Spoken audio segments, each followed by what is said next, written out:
Hey guys, welcome back to Screen Orb. Today we'll talk about 4 of the most cringe moments on Bar Rescue, Part 4. Let's head into it. Number 4. Second Base, Third Strike, Season 4, Episode 11. This began as a planned re-rescue of baseball-themed second base in Orange, California. The prior episode, Bikini Bust, when it was called Extreme Sports Bar. Gary, who was promoted to manager at the end of Bikini Bust at first, appeared to be at fault because he did not seem to do his job and blamed customers for stealing successful bars nearby. Gary became so agitated at one point that he pushed a retaining wall down. Instead, John discovered that owner Terry did not give his employees the tools or resources needed to run his bar, constantly replacing old bartenders with new ones he did not even meet, and abandoning John's menu and uniform changes. Instead of making improvements or even covering basic operating expenses for the second base, Terry invested all of second base funds in a supposedly more successful new bar. He refused to listen to criticism, and John and his expert, Lisa Marie Joyce, badmouthed him. Despite this, with no personal effort, he still expected John to come in and save his bar again. John had no intention of cooperating with this notion, with his characteristic insistence on owner liability. After a stress test that John considered to be one of the worst he'd ever seen, he gave Terry an ultimatum. He would reshape the bar, but only if Terry himself put up $30,000 of the cost. The cringiest bit, Terry now claimed his new bar lacked sufficient success and refused to support second base. John called Terry a slime bucket and departed, angry, disgusted, and disappointed because one of his favorite bar concepts had never been ruined.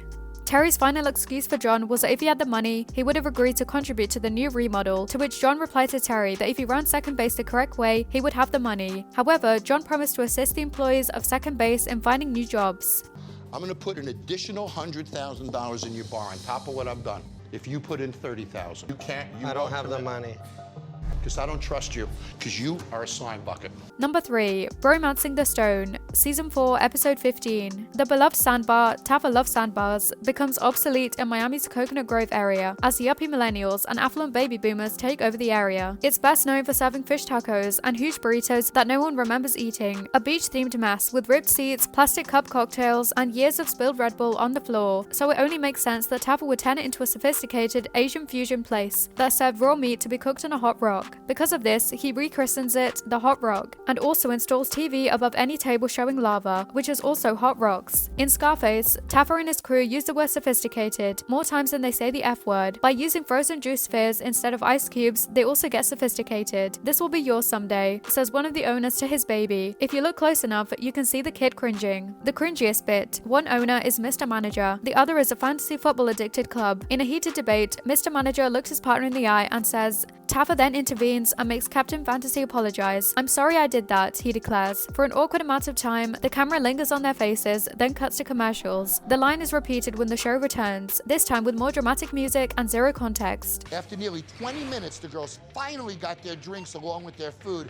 If I wanted to see comedy. Number 2. Critters and Quitters, Season 3, Episode 32. You would think that discovering the rafters infested with raccoons could have inspired a petting zoo-themed rescue when tasked with remodeling a private smokers club that looked like a VFW hall that hasn't been cleaned since the Korean War. But no, the whole smoker theme is kept by Taffa because there's money to let old people smoke inside. He takes KC's Bar's members-only concept and turns it into Johnson's County line, redoing the joint to look like a speakeasy, if a speakeasy opened in a garage next to a gas station. The finest touch, a table by the pool, which is also a buffet. Honestly, it looks like a dreadful Playboy-themed strip club, right down to a pervading old owner in a red smoking jacket, and not any fun either. The cringiest bit, a raccoon runs across the bar, leaving all over the bar behind a trail of poop. Somehow, the poop looks better than the burger ordered by Taffa's spies through a haze of smoke moments before. It's totally staged as well. Whoa, what just happened? What the heck is that? Number 1. I Smell a Rat, Season 3, Episode 38. Oasis is Omaha's hottest hooker bar, also the only one, and it looks like the Alice in Wonderland caterpillar decided to get off his mushroom and set up a vomit-covered bar in the basement crack den infested by his mom's rat. Taffa quickly realizes that even when it's run by an apparent stock collection of 90s stoner stereotypes, the good folks of Nebraska aren't exactly the prime hooker crowd, but what they do need is a classy mixology bar with a Moroccan theme. Thus Taza is born, a nightclub that ditches pipes with a bunch of straws made to look like a community hooker in favor of shared punch bowl cocktails. They hang a bunch of rugs on the wall as well, because that's what Moroccans would do, and when he finds semen on a couch, Taffa replaces the furniture. That was a strong idea, probably. The cringiest bit, some goofy hipsters are sent in by Taffa to do recon, and the cocktail is so gross that the beanie-wearing dude runs to bath in the bathroom. You can't flush the toilet and there isn't a seat. He looks wretched, and it's awesome. This hookah basics. I mean, we're talking about hookah 101 here. What do you think about these moments on Bar Rescue? Which one was the most cringe? Let us know in the comment section section. This brings us to the end of our video. I hope you enjoyed it. Hit like if you did, and don't forget to subscribe to our channel so you don't miss out on any of our videos in the future. Also, watch the 2 videos that are on your screen because I'm sure you'll love them. With that, I'll see you in the next video.